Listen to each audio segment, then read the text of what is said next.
Assalamualaikum warahmatullahi wabarakatuh. Al-Fatihah ila ruhi Sayyidina Habibina Syafi'ina Rasulillah Sayyidina Muhammad ibn Abdullah Sallallahu alaihi wa ala alihi wa ashabihi wa azwajihi wa dhurriyyatihi Allah ya'ali darajatihim bil jannah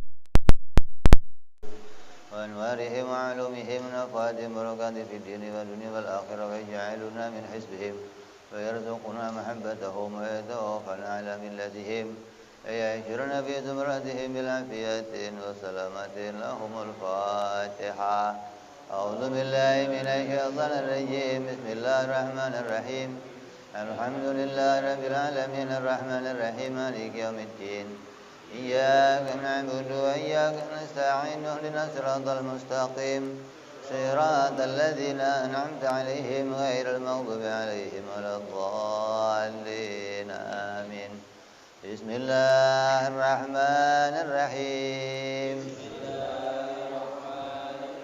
نويت تعلما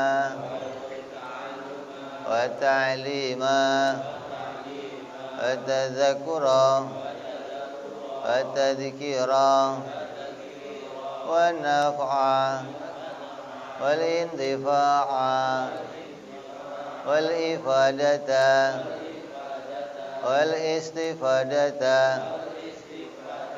والحثا على التمسك بكتاب الله وسنة رسول الله صلى الله عليه وسلم ودعاء إلى الهدى والدلالة على الخير ابتغاء مرضاته وقربه وثوابه وحسن الخاتمة مع اللطف والعافية وصلاح العاقبة. Bismillahirrahmanirrahim. Alhamdulillah rabbil alamin. Wa bihi nasta'inu ala umuri dunya waddin. Wassalatu wassalamu ala Rasulillah sayyidina wa habibina wa syafi'ina wa maulana Muhammadin sallallahu alaihi wa ala alihi wa sahbihi ajma'in. Amma ba'du.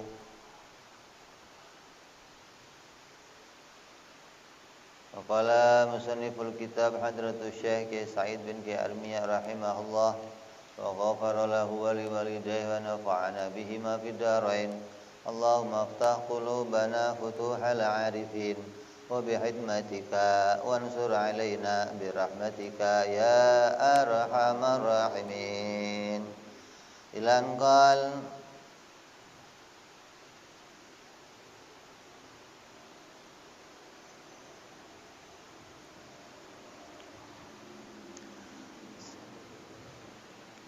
sampai kita pada akhir pembahasan sifat. Jadi selesai membahas sifat yang 20 yang wajib bagi Allah dan 20 mustahil bagi Allah. Jadi kalau ada perkara wajib menurut akal, maka pasti ada perkara mustahil, karena tidak akan bisa terjadi hukum wajib tanpa adanya hukum mustahil. Jadi kalau Allah itu wajib ada, berarti mustahil tiada. Kalau Allah wajib tidak berawal, berarti mustahil berawal. Allah wajib tidak berakhir, maka mustahilnya Allah berakhir. Ini setiap ada hukum wajib, pasti ada hukum mustahil. Jadi kita telah selesai membahas 40 sifat, 20 sifat yang wajib dan 20 sifat yang mustahil. 20 yang wajib dan 20 yang mustahil. Adapun pembicaraan ini, artinya pembicaraan kita dari awal, dari mulai sifat wujud sampai sifat mutakalliman, sifat kalam, mutakalliman, maka ini semua menunjukkan sifat-sifat yang wajib bagi Allah Subhanahu wa ta'ala, dan sifat-sifat yang mustahil, yang jauh dari zatnya Allah secara terperinci. Kita sudah belajar 20 sifat ini, kita sudah belajar sifat secara terperinci, artinya satu persatu dari 20 sifat itu telah kita jabarkan, telah kita mengerti apa pengertian dari tiap-tiap sifat yang wajib maupun yang mustahil bagi Allah. Dan ini memang kewajiban kita, kewajibannya tiap orang Islam seawam apapun. Nah, coba ini. Kewajibannya orang Islam seawam apapun wajib mengetahui aqaid yang 50. Wajib mengetahui akidah bagi agama Islam yang jumlahnya ada 50 akidah. Adapun nanti mengetahui tentang dalilnya, maka ada ulama yang mengharuskan kita mengetahuinya dengan dalil secara terperinci. Sifatnya diketahui terperinci, dalilnya pun diketahui terperinci. Artinya tiap-tiap sifat diberi dalil. Wujud, Allah wajib wujud, apa dalilnya? Allah wajib qidam, apa dalilnya? Allah wajib baqa, apa dalilnya? Ini tiap-tiap wujud, tiap-tiap sifat yang kita pelajari yang jumlahnya 20, maka diberikan dalil pula sebanyak 20, maka itu namanya dalil secara terperinci. Nah, bagi ulama, orang yang bisa memberikan dalil tiap-tiap sifat Allah secara terperinci, maka imannya disepakati sah menurut agama, dan dia jauh dari datangnya keraguan-raguan di dalam hatinya, dan dia jauh dari sifat was-was di dalam keimanannya, karena dia mampu memberikan dalil atas keyakinannya bagi tiap-tiap sifat Allah secara terperinci. Ada pula yang mengetahui dalilnya secara ijmal, secara garis besar. Artinya apa? Bahwa 20 sifat yang kita pelajari hanya diberikan satu dalil. Kalau tadi 20 sifat dengan 20 dalil, berarti tiap sifat satu dalil.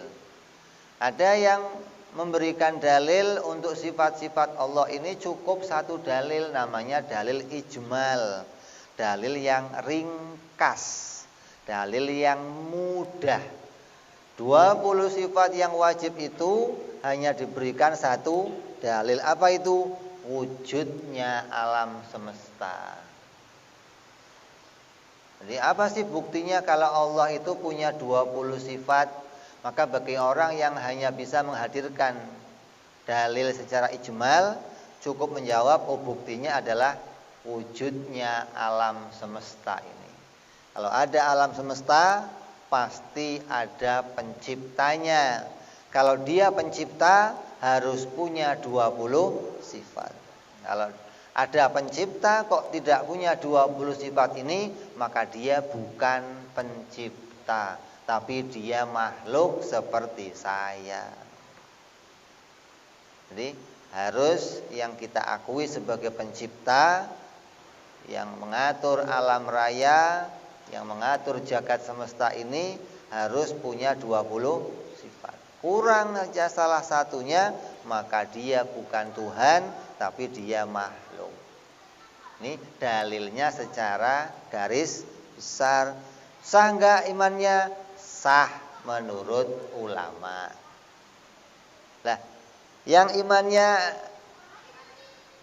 dianggap nggak sah atau diperselisihkan yang mana? Yang menghafalkan 20 sifat, meyakini 50 aqaid, tapi nggak punya dalil, hanya ikut-ikutan kata gurunya. Kalau kamu kok sampai dari kecil sudah hafal sifat 20, wujud, qidam, baqa, sampai 20 sifat, terus kamu nggak ngerti kalau itu adalah sifat-sifat Allah. Dan apa buktinya kalau Allah itu punya sifat-sifat itu kamu nggak ngerti.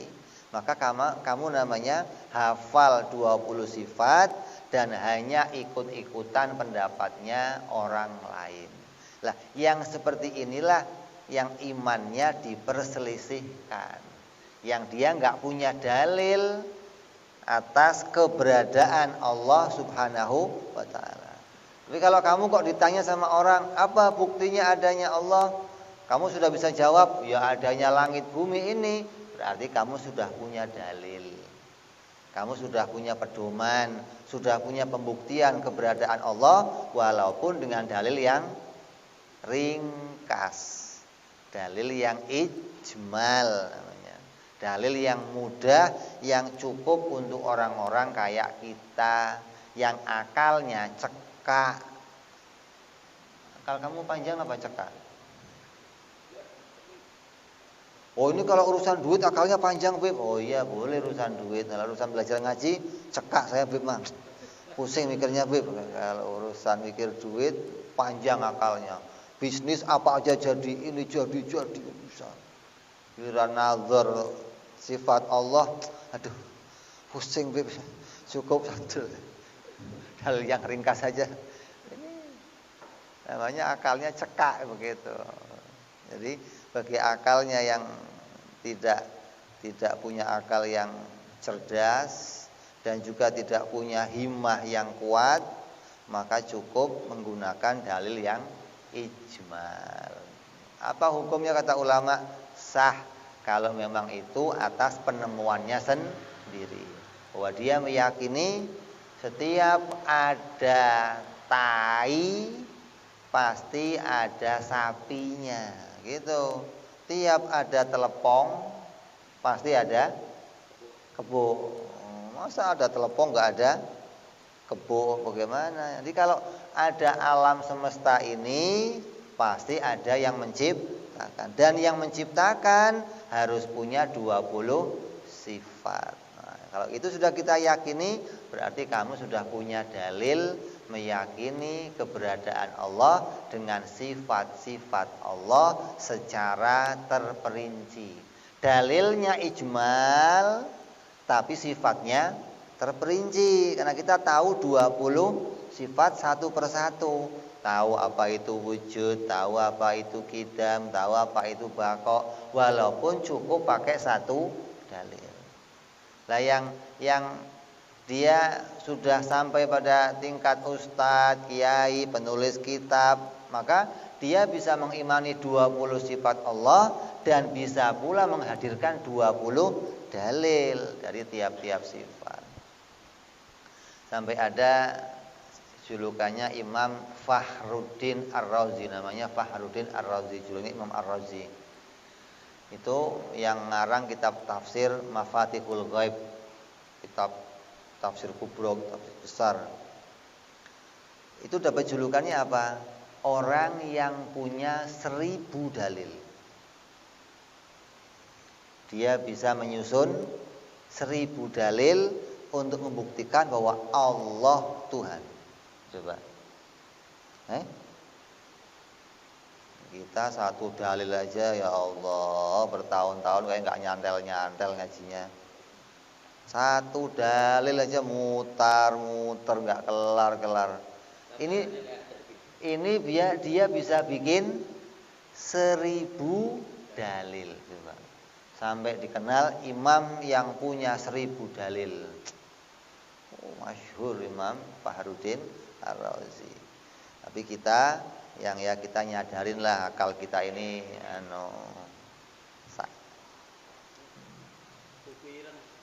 kuireng. Ya kita bisa 1 dalil sudah cukup, sudah dianggap sudah mandiri, dianggap sudah nggak ikut-ikutan pendapatnya orang lain. Lah yang repot, yang dari anak-anak cuman apal-apalan sampai gede tetap apal-apalan. Ditanya, apa bukti adanya Allah? Nggak ngerti saya. Wah ini yang berat. Alam segini gedenya nggak kelihatan kan berat. Nah itu yang kata ulama, orang kok yang sampai seperti itu, kata ulama yang satu hukumnya tetap kafir, yang satu ngomong hukumnya berdosa. Wong alam segini gedenya nggak kelihatan kan berat. Hah? Sampai nggak bisa nemu kalau ada telepon mesti ada kebu, itu nggak nemu kan berat. Ini bukti adanya kebu apa? Ya kebu, bukan repot. Nggak ngerti saya. Waduh ini berat yang begini. Nah kalau orang yang akalnya normal, walaupun itu tinggalnya di gunung, walaupun nggak pernah ketemu manusia, walaupun nggak pernah belajar di sekolah, kamu bisa tanya ke sana. Kamu iman nggak sama Tuhan? Iman. Walaupun nyembahnya itu patung, nyembahnya pohon, nyembahnya api, tapi dia iman adanya Tuhan. Tanya, apa buktinya kamu kok iman adanya Tuhan?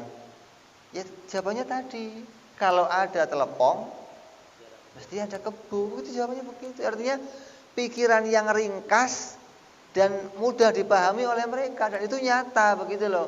Nggak mungkin ada telepon kok nggak ada kebunya, nggak mungkin gitu loh. Setiap ada telepon pasti ada kebu, tapi jangan dibalik. Kalau ada kebu pasti ada telepon, nggak pasti. Kalau ada kebu pasti ada telepon, berarti di mana ada kebu di situ ada. Kan nggak nyata, nggak ada begitu. Kebu mah kemana-mana boleh, nggak ada teleponnya. Gitu loh. Kebu itu boleh nggak telepon, gitu kan? Artinya nggak harus selalu bersama. Tapi kalau ada telepon, pasti ada kebu. Tapi jangan dibalik. Artinya kalau ada makhluk, pasti ada pencipta, ada Tuhan. Tapi adanya Tuhan, nggak harus ada makhluk, gitu loh. Karena nggak ada makhluk pun dia tetap Tuhan, nggak ada hubungannya. Nah, kita tahu dia Tuhan karena dia menciptakan makhluk, menciptakan alam. Jadi kita harus punya dalil, baik mau pakai dalil yang terperinci boleh, mau pakai dalil yang ijmal juga boleh. Yang penting jangan taklid, jangan ikut-ikutan, jangan sampai nggak ngerti telepon dan kebu. Itu akal kamu disetrum mintanya berarti. Mau telepon sama kebu sampai nggak ngerti, ya Allah, itu sudah jendel-jendelnya orang atau goblok-gobloknya orang, Masya Allah. Langsung telepon aja kok nggak.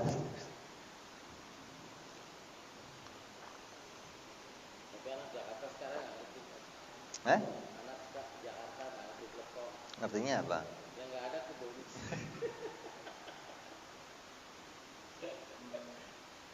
Jadi yang paham orang kampung doang gitu. Ya di sini pakai yang lain lah, ganti-gantilah pakai. Jadi ada pelajaran yang sudah kita kaji, ini mengkaji tentang sifat-sifat Allah secara terperinci, jumlahnya ada 20. Nah, terus ditanya, apa sifat Allah cuma 20? Ya? Apa sifatnya Allah cuma 20? Ya, sifatnya Allah tidak cuma 20. Sifatnya Allah tidak terbatas. Sifatnya Allah tidak terhitung gitu. Nah, kenapa yang kita pelajari kok cuma 20? Karena akal kita terbatas. Hanya sanggup memahami 20. Ibaratnya lubang itu memang dikasihnya segitu, nggak bisa gede lagi, nggak bisa begitu loh. Karena kamunya nggak mampu untuk menerima sesuatu yang lebih dari itu. Lah kalau sifatnya Allah ada berapa? Ya nggak kehitung. Makanya kita wajib iman pula sebenarnya sifat Allah itu tidak terbatas. Allah maha sempurna dengan segala sifat kesempurnaan yang tidak terbatas. Itu wajib kita imani. Lah, iman yang seperti itu kepada Allah itu namanya iman secara ijmal. Iman secara garis besar. Kalau ditanya, kamu tahu Tuhan? Tahu. Apa Tuhan? Pokoknya maha sempurna. Itu iman secara garis besar. Lah, orang kalau imannya cuma segitu nggak sah. Gitu. Kalau cuma tahu ya pokoknya Tuhan itu zat yang maha sempurna, maha agung. Itu belum dianggap dia mengetahui sifat Allah. Orang yang dianggap mengetahui sifat Allah harus tahu yang 20 itu. Bukan cuma Tuhan maha sempurna, bukan. Kalau cuma Tuhan maha sempurna, nanti setiap orang juga tahu Tuhan maha sempurna. Orang agama lain juga mengatakan Tuhan itu maha sempurna. Lah, kesempurnaannya diketahui dengan 20 sifat itu. Jadi kita wajib iman Tuhan maha sempurna dengan sifat yang tidak terbatas. Juga wajib iman 20 sifat yang bisa kita kenal dari Allah. Namanya kamu belajarnya sempurna, kenal secara garis besar dan kenal secara terperinci. Kalau ditanya, kamu kenal Pak Jokowi enggak? Kenal. Siapa? Oh, dia orang hebat, penguasa Indonesia. Itu kenal secara garis besar. Nah, kalau terperincinya, oh iya dia sifatnya begini, sifatnya begini, begini. Ini namanya kenal secara terperinci. Lah, kita harus tahu dua perkara itu. Kenal kepada Allah secara garis besar bahwa Allah sempurna tanpa batas, dan kenal pula secara terperinci 20 sifat yang wajib bagi Allah. Ini yang sudah kita pelajari adalah sesuatu yang secara terperinci. Jangan sampai kita nggak ngerti ini satu persatu sifat-sifat Allah. Maka selesai kita membahas apa yang diwajibkan oleh agama, mengenali sifat yang wajib bagi Allah dan yang mustahil bagi Allah, yang jumlahnya ada 40 sifat. Kalau ada yang mengatakan sifatnya Allah cuma 11, bagaimana Bib? Sifatnya Allah cuma ada yang mengatakan 13, ada yang mengatakan nggak ada masalah. Artinya dia memerincikannya, ada yang perinciannya 12, ada yang perinciannya 13, ada yang perinciannya 20, boleh. Yang penting masih memperincikan sifat Allah. Jangan sampai menolak, mengatakan Allah enggak punya sifat. Wah, ini berat. Kalau sudah Allah enggak punya sifat, berarti pelajaran kita ngaji sifat 20 dianggap pelajaran bid'ah.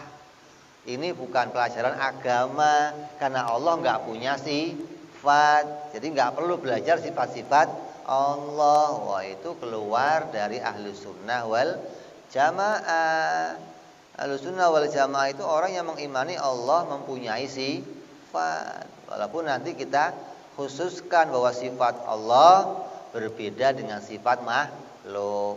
Zatnya Allah berbeda dengan zatnya makhluk. Hingga kita tetap mengimani Allah dengan keadaan yang suci dari persamaan dengan makhluk. Jangan sampai mengatakan Allah enggak punya sifat, Allah itu zat doang. Zat doang lagi. Enggak ada sifatnya. Kalau enggak ada sifatnya bagaimana kenalnya? Itu kan? Karena mengenali sifat itu bisa dikenali dari kerjanya. Karena kita melihat kerjanya, maka kita kenal sifatnya, gitu loh. Jadi akal yang sempurna itu pasti akan mengarah. Kalau ada orang kok bisa bikin sesuatu, maka akal yang normal akan bisa mendeteksi yang bikin ini mesti punya ilmu. Kalau nggak punya ilmu, dia nggak akan bikin seperti itu. Pasti punya ilmu. Coba Allah bisa bikin wujud kita, pasti punya ilmu. Apalagi bikin wujud kamu. Wong bikin bikin kue amir aja ada ilmunya. Bakar sate ada ilmunya enggak? Makanya lo enggak punya ilmunya, coba makan sono lari sini, dimakan muter aja enggak. Kenapa enggak tahu uratnya daging, enggak tahu nih kemana nyesetnya, enggak tahu. Ya enggak jadi empuk dagingnya. Berarti cuman kerjanya bakar sate aja pakai Berarti kan kita tahu kalau bikin langit bumi ini ya harus punya ilmu. Bagaimana bisa bikin langit bumi tapi enggak punya? Wah, ini imannya enggak beres berarti. Gitu loh. Jadi kita mengimani Allah dengan sifat-sifatnya itu punya bukti nyata. Enggak bisa dibantah lagi. Kalau ada yang membantah Allah enggak punya sifat-sifat itu, maka penemuannya enggak punya fakta, enggak punya dalil, enggak punya ketetapan, hanya karena tidak cocok saja dengan penemuannya orang lain hingga dia menolak. Ini orang aneh sebenarnya. Perkara yang benar itu datangnya dari siapa saja enggak akan ditentang mestinya. Walaupun kamu bermusuhan, kalau sudah berkaitan perkara benar, kamu enggak akan menolak. Matahari bunder. Kamu tanya Pak Jokowi, jawabnya bunder.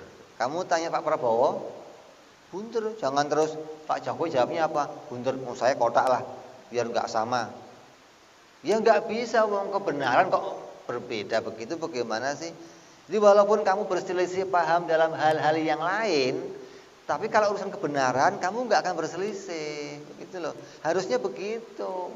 Nah ini fakta tentang Tuhan kok berselisih, kan aneh. Berarti pikirannya enggak bisa nemu kebenaran. Pikirannya berbeda dengan orang yang nemu kebenaran. Disebut namanya akalnya mani'ah. Akalnya terhalang menemukan kebenaran. Makanya disebut orang-orang Mu'tazilah, orang yang keluar dari kelompok Ahlus Sunnah wal Jamaah. Ini kita harus latih anak-anak kita harus kondisikan anak-anak kita jangan sampai akalnya menjadi akal yang terhalang, jangan sampai akalnya jadi akal-akal seperti orang Mu'tazilah yang mana tidak bisa menemukan sifat-sifat Allah Subhanahu wa taala. Jadi selesai kita bahas 20 sifat yang wajib dan 20 sifat yang mustahil. Terus kita akan bahas berikutnya perkara jaiz. Berikut ini adalah pembicaraan tentang keyakinan pada perkara jaiz yang disandarkan kepada zatnya Allah Subhanahu wa ta'ala. Maka perkara jaiz bagi Allah itu cuman ada satu. Kalau yang wajib 20, yang mustahil 20, yang jaiz 1. Apa itu yang jaiz? Fi'lu kulli mumkinin au tarkuhu, yaitu menciptakan tiap-tiap perkara yang mungkin atau tidak menciptakannya. Itu namanya jaiz. Jaiz itu apa sih? Bukan perkara wajib dan bukan perkara mustahil. Kalau wajib itu harus selalu ada, kalau mustahil selalu tiada, kalau jaiz ada ya boleh, tidak ada juga boleh. Maka dikatakan fi'lu kulli mumkinin au tarkuhu. Menciptakan alam ya boleh, tidak menciptakan alam juga boleh. Makanya hanya satu itu doang jaiz bagi Allah, nggak ada yang lain, nggak ada. Semua sifat Allah yang lain wajib. Yang jaiz cuma satu ini, apa? Bikin alam. Mau bikin alam boleh, nggak bikin alam boleh. Nyambung ini. Jadi kamu kalau tahu jaiz ini, hidup kamu beres sebenarnya. Kamu tahu kalau Allah itu nggak wajib bikin alam. Mau bikin alam boleh, nggak bikin alam juga boleh. Jadi Allah nggak wajib ngasih rezeki saya. Allah nggak wajib ngasih sehat saya. Kalau besok saya kok masih sehat, itu jaiz bagi Allah bikin saya sehat. Nggak wajib. Kamu nggak bisa nuntut, ya Allah harus bikin sehat. Loh kok harus bikin?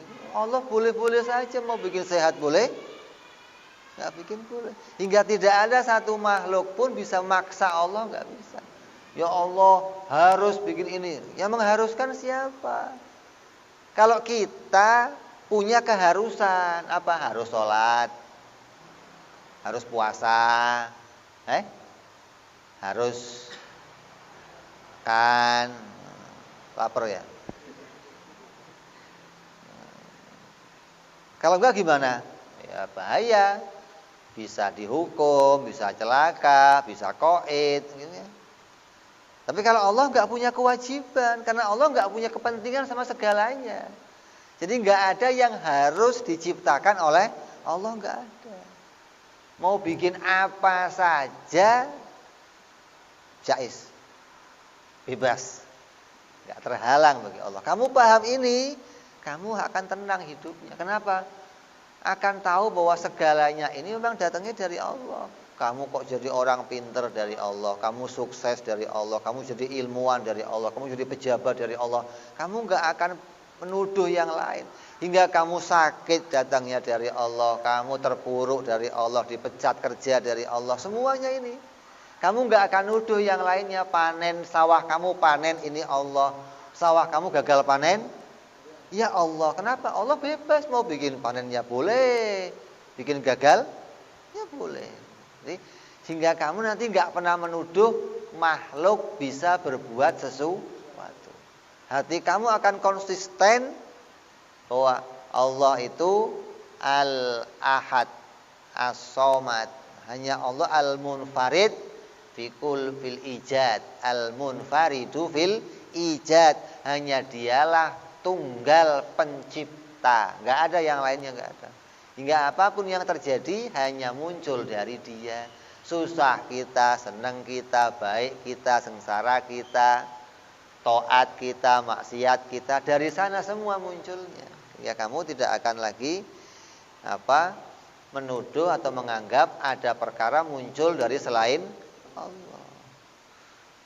Anggapan menganggap ada perkara muncul dari selain Allah ini berat, syirik hukumnya. Kalau kamu masih nggak sholat, hanya dosa. Ibarat kalau bola itu hanya cuma kena kartu kuning gitu loh. Tapi kalau sudah kamu menganggap ada yang terjadi tapi diciptakan oleh selain Allah, ini kartu merah. Syirik kamu sama Allah. Ini yang berat hukumannya. Jika kamu sudah tahu perkara jaiz, mesti bisa menyatakan, oh semua yang terjadi ini hanya dari Allah. Apapun itu, mau sehat saya, sakit saya, susah saya, senang saya, bahagia saya, sedih saya, semua dari Allah. Kayak kamu lihat film lah. Suka lihat film? Yang munculin jagoan di film siapa? Yang munculin penjahat? Ya begitu. Semua muncul dari dia, begitu loh. Nggak bisa kamu menuduh yang lain ini gara-gara ini, gara-gara. Adapun nanti bicara sebab, itu bicara tampak dari luar, bukan hakikat.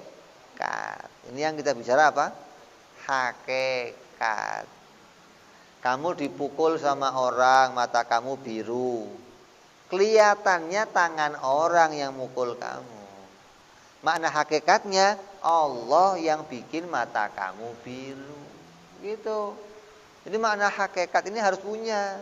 Kalau nggak punya makna hakikat, nanti kamu nuduh selain Allah bisa memunculkan sesuatu. Kalau dohirnya boleh. Makan gandengan sama kenyang, minum gandengan sama seger, obat gandengan sama sehat. Dohirnya boleh nampak begitu, tapi kamu jangan tertipu. Apa yang kamu lihat itu hanya penampakannya saja. Kenyataannya nggak seperti itu, gitu loh. Kalau kamu lihat Superman terbang pakai sayap, itu hanya kelihatannya. Oh, kalau pengen terbang dibalik, kancut di luar, celana di nanti bisa. Itu kelihatannya doang. Kenyataannya yang terbangin siapa? Sutradara. Yang terbangin Allah. Begitu loh, jangan tertipu sama yang kelihatan, jangan. Jadi apapun yang kelihatan harus bisa kamu luruskan, gitu loh. Ini kembali dimunculkan oleh Allah Subhanahu wa taala. Artinya Allah menciptakan sesuatu dari perkara yang mungkin terjadi, atau Allah tidak menciptakan dari perkara yang mungkin terjadi. Apa gambarannya? Seperti menciptakan adanya kebaikan dari hamba-hambanya, menciptakan kesengsaraan pada hamba-hambanya, juga menciptakan yang lain-lainnya lagi dari perkara yang telah nampak di hadapan kita atau perkara yang belum nampak di hadapan kita. Maka semua itu perkara yang boleh-boleh saja bagi Allah. Seperti apa yang belum nampak? Yang belum nampak apa? Yang belum nampak apa contohnya? Kamu tua ya belum nampak. Kamu dikubur ya belum nampak. Kamu punya cucu juga belum nampak. Kamu punya matu, masih sehat sekarang, mereka belum nampak. Atau terjadinya hari kiamat belum nampak. Padang mahsyar belum nampak. Surga neraka belum nampak. Ini yang belum nampak ini boleh dimunculkan oleh Allah. Kalau yang sekarang yang kamu sudah nampak ini juga boleh dimunculkan. Ini bukan keharusan. Allah ya harus bikin matahari besok terbit, harus. Yang ngarusin siapa? Kalau besok matahari kok masih terbit, itu karunia Allah. Begitu loh. Jangan dianggap ini keharusan bagi Allah bikin matahari terbit. Kekeliruan. Jadi banyak sekali orang yang nggak ngaji tauhid, nggak ngaji akidah, terbolak-balik di dalam memahami tentang penciptaan Allah. Seperti Mu'tazilah. Mu'tazilah mengatakan Allah harus menciptakan alam. Allah harus menciptakan nabi. Allah harus menciptakan orang Islam jadi orang yang lebih baik. Menciptakan orang kafir harus lebih sengsara. Kata mereka itu harus semua. Nah bagi kita jaiz, nggak ada yang harus, nggak ada. Besok bikin hujan ya jaiz. Besok bikin kamu sehat ya jaiz. Mau bikin nabi jaiz. Nggak bikin nabi jaiz. Nggak terus Allah itu ya harus bikin nabi. Kalau Allah nggak bikin nabi, manusia sengsara semua. Nyatanya sekarang Allah nggak kirim nabi lagi. Udah berapa? 1400 Allah nggak kirim nabi lagi. Ya boleh-boleh saja Allah nggak bikin nabi. Nah sebelumnya nabi lagi muncul, meninggal, muncul nabi lagi, meninggal, muncul nabi lagi, meninggal. Kadang ada jarak 500 tahun nggak ada nabi, baru muncul nabi lagi. Boleh mau bikin nabi, boleh nggak bikin nabi. Jangan kamu katakan harus bagi Allah. Orang yang terbalik-balik di dalam menetapkan keadaan Allah ini berarti nggak mengenali hak-haknya Allah. Lah orang yang nggak kenal haknya Allah bagaimana? dalam hukum syariat bisa tadi, satu menetapkan berdosa, satu ulama mengatakan kafir. Apa enggak bahaya? Berarti orang itu diperselisihkan antara diterima atau tidak imannya. Jadi bahaya kalau sampai kita ini menjadi orang yang tidak mengetahui hak-haknya Allah Subhanahu wa taala. Enggak tahu haknya Nabi, enggak tahu haknya dirinya sendiri. Nanti akan tertabrak. Yang haknya Allah diletakkan pada Nabi. Yang haknya Nabi diletakkan pada kita. Haknya kita diletakkan pada Nabi. Itu terbolak-balik namanya. Itu disebut namanya orang yang mencampur aduk. Wong ente madhab aja nggak boleh campur aduk. Syafi'i dicampur Hambali, dicampur Maliki. Ya nggak boleh Syafi'i, harus Syafi'i aja, jangan campur-campur nih. Gambaran orang mencampur-campur penemuan akal ini kalau menurut orang-orang ahli akidah itu namanya soak. Gila. Otaknya konslet begitu. Ada kabel yang putus, perlu disambung. Itu kalau di kedokteran, di rumah sakit jiwa disetrum. Pakein alat, disetrum nanti biar. Nah kalau kamu ketemu orang begitu kok nggak mau dibawa rumah sakit jiwa, pukul kepalanya yang keras biar balik lagi gitu loh. Yang begitu-begitu kalau nggak dihajar kepalanya nggak normal begitu. Di antara yang jaiz bagi Allah itu apa? Banyak, menciptakan kebaikan. Itu jaiz. Ada orang mengatakan begini, ketika dirinya itu sakit, terus ngomong dosa apa saya kok sakit begini. Suka nggak begitu? Ada. Dosa apa saya sakit begini. Kalau kamu kok nanyanya begitu, menganggap kalau orang sehat, orang nggak punya dosa, berarti nggak akan sakit, begitu kan? Lah anak kecil punya dosa nggak? Sakit nggak?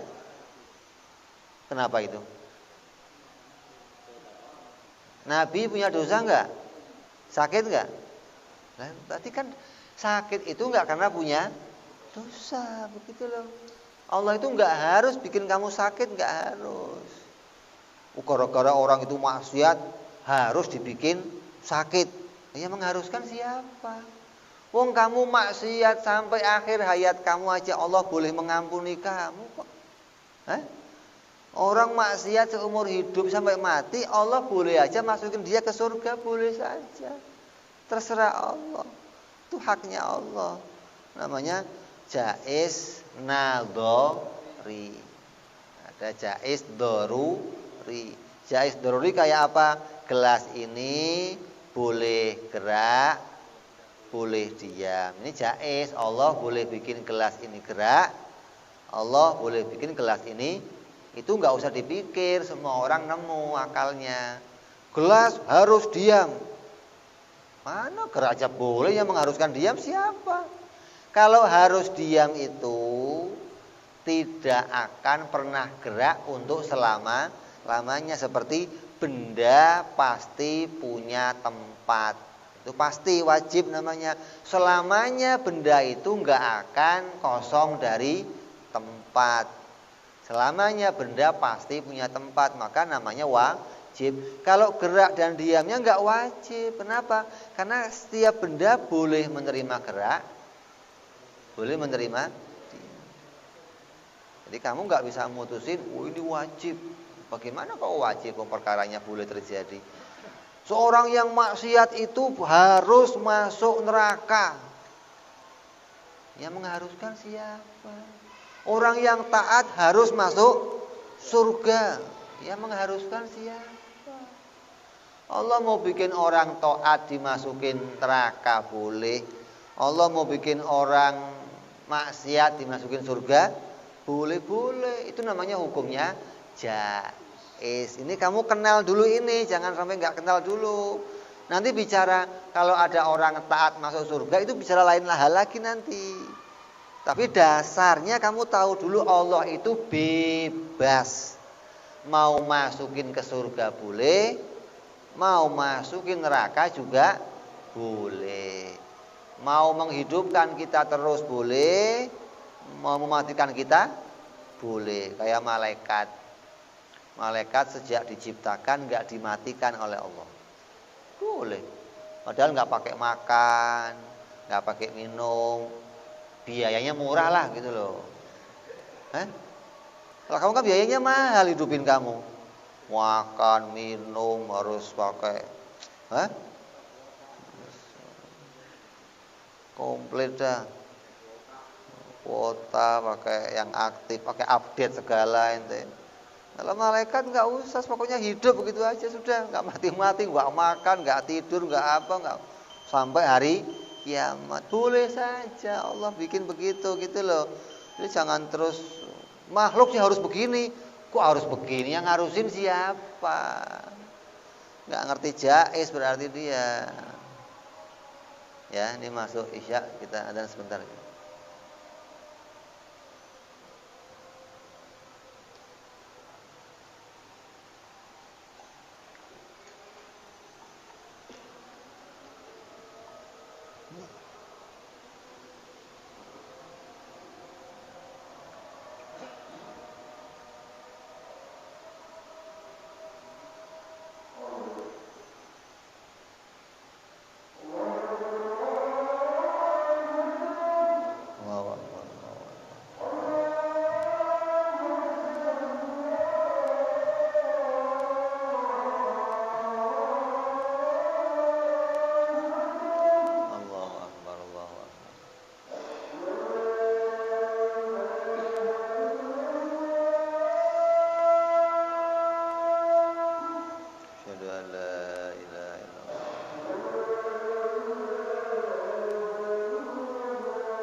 اللهم رب الدعوة التامة صلاة القائمة سيدنا محمد الوسيلة والفضيلة والشرف والدرجة العالية الرفيعة وبدء المقام المحمود الذي وعدته يا أرحم الراحمين رب اغفر لي ولوالدي يا رب اغفر لي ولوالدي يا رب اغفر لي ولوالدي يا الله رب اغفر لي ولوالدي يا رب اغفر لي ولوالدي وارحمهما كما ربيانا صغيرا اللهم بارك لنا وفي أولادنا واحفظهم ولا تضرهم وارزقنا برهم ووفقهم لطاعتك اللهم بارك لنا ولهم بالحال والمعال والعيال بشيء كبير متعال وصلى الله على سيدنا محمد وعلى آله وصحبه وسلم والحمد لله رب العالمين.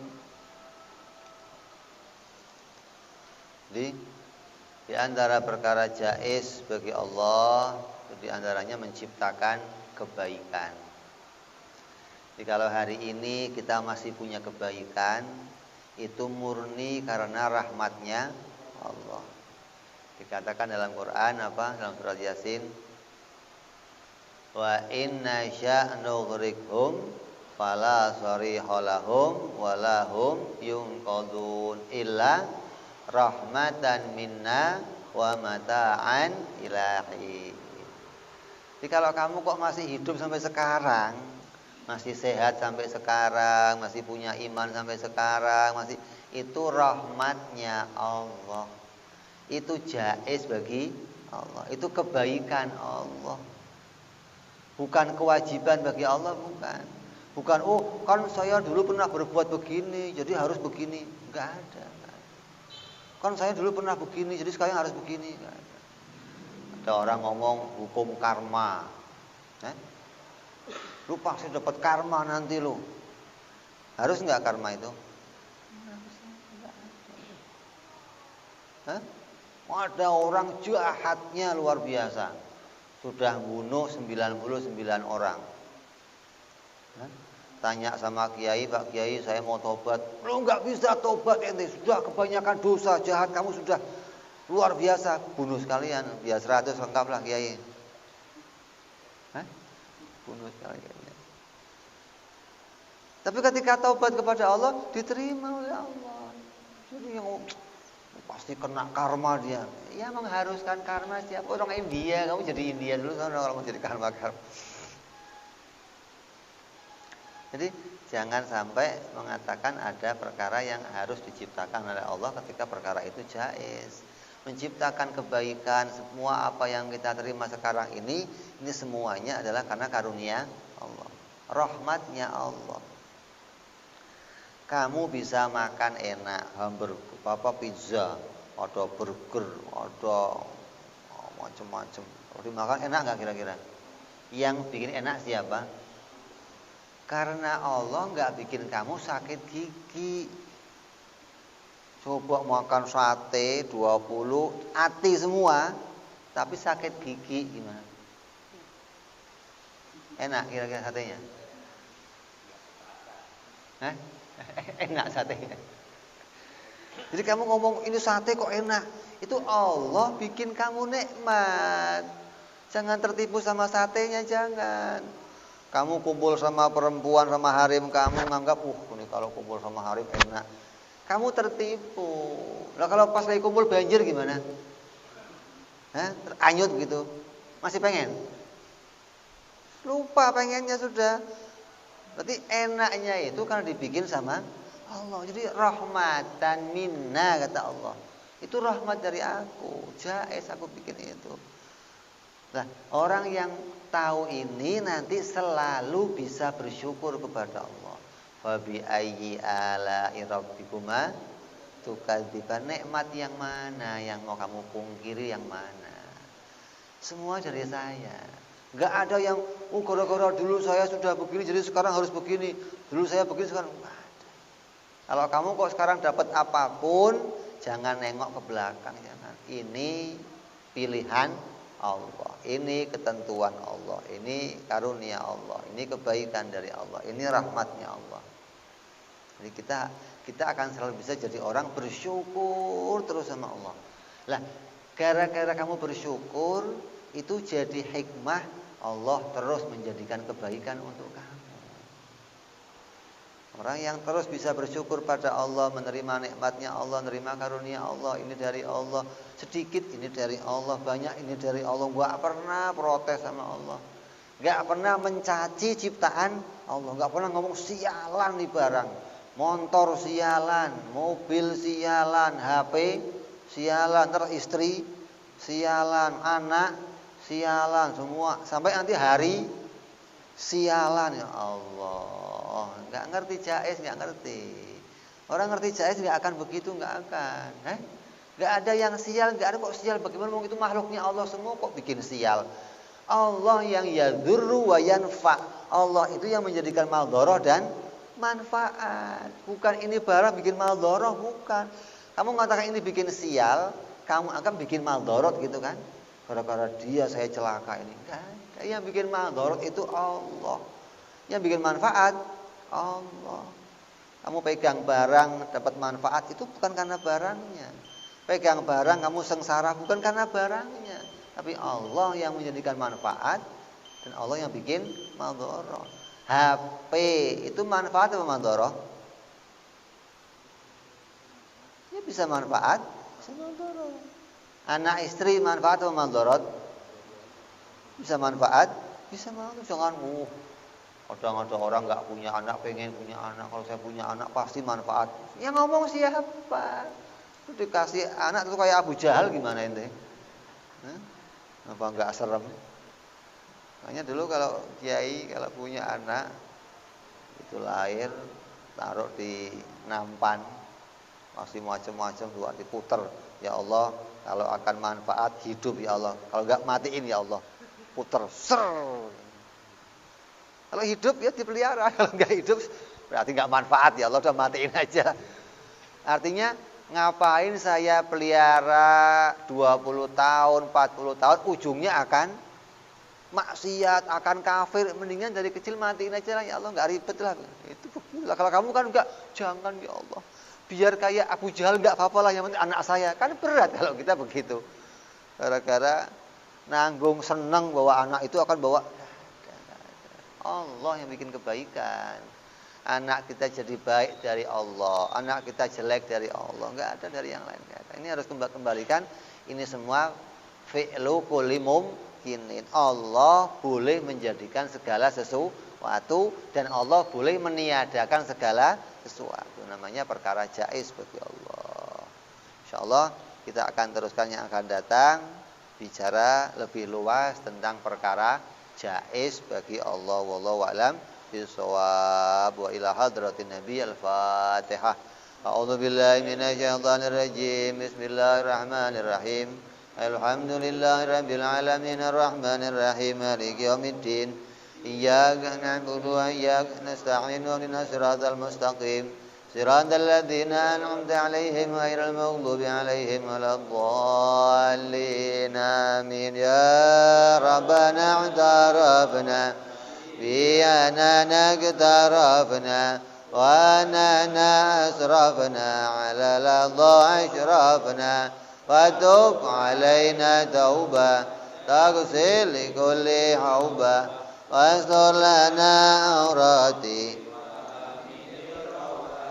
واغفر لوالدينا ربي ومولودينا والأهل والإخوان غير العلان وكل ذي حجرة والمسلمين أجمع Amin Rabbi isma fadlan wa judan manna la biktisabi minna bil mustafa rasulina dhabi kulli suli salla wa salam Rabbi alaihi andal habbi wa alihi wa sahbihi idada tansi suhbi walhamdulil ilahi بالبني والتناهي سبحان ربك رب العزة عما يصفون سلام على المرسلين والحمد لله رب العالمين. Assalamualaikum warahmatullahi wabarakatuh.